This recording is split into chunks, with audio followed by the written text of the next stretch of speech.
Welcome to Smart Remarks, where it just ain't Christmas until Bill O'Reilly bloviates beside the tree. The only thing we have to fear is fear itself.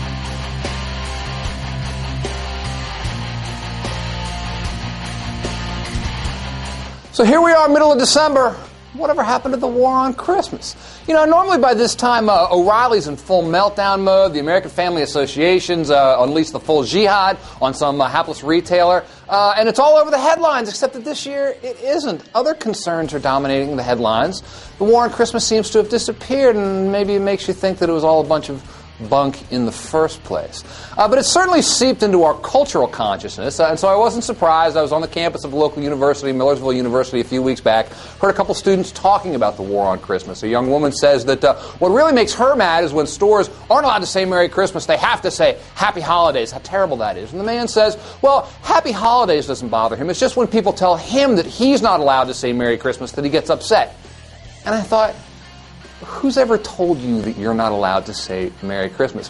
Who has told you personally that you are not allowed to say Merry Christmas? Anybody? Or is that just something that you get from O'Reilly? Culture war erupts over Christmas. That is the subject of this evening's Talking Points memo. Look, you're not going to find a bigger evil liberal than me, but I tell you what, I don't care if you say Merry Christmas. I don't care what you say. I don't care what you think. I don't care what you believe. I don't care what you do, and I don't care how you worship. Knock yourself out. Whatever other people do makes no difference to me. So why does it make a difference to you?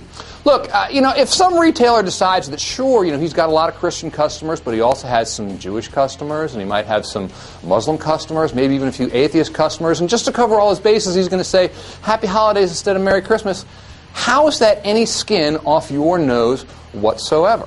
Happy Holidays just isn't a big deal unless you think that your beliefs should set the cultural norm for everyone.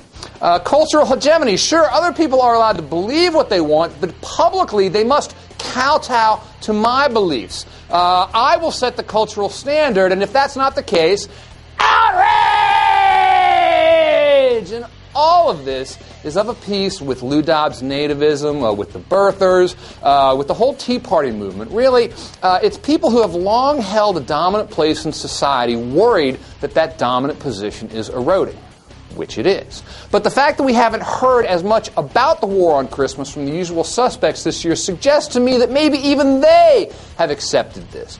Either that, or there are just too many other things to be outraged about. So much outrage and so little time. Meanwhile, whatever you celebrate, be it Christmas, Happy Hanukkah, Happy Kwanzaa, Happy Festivus, we're all inclusive here at Smart Remarks because this is the season to be jolly. It's not the season to show other people that you're the boss. Many Christmases ago, I went to buy a doll for my son. I reached for the last one they had, but so did another man. As I rained blows upon him, I realized there had to be another way. What happened to the doll? It was destroyed. But out of that, a new holiday was born. A Festivus for the rest of us.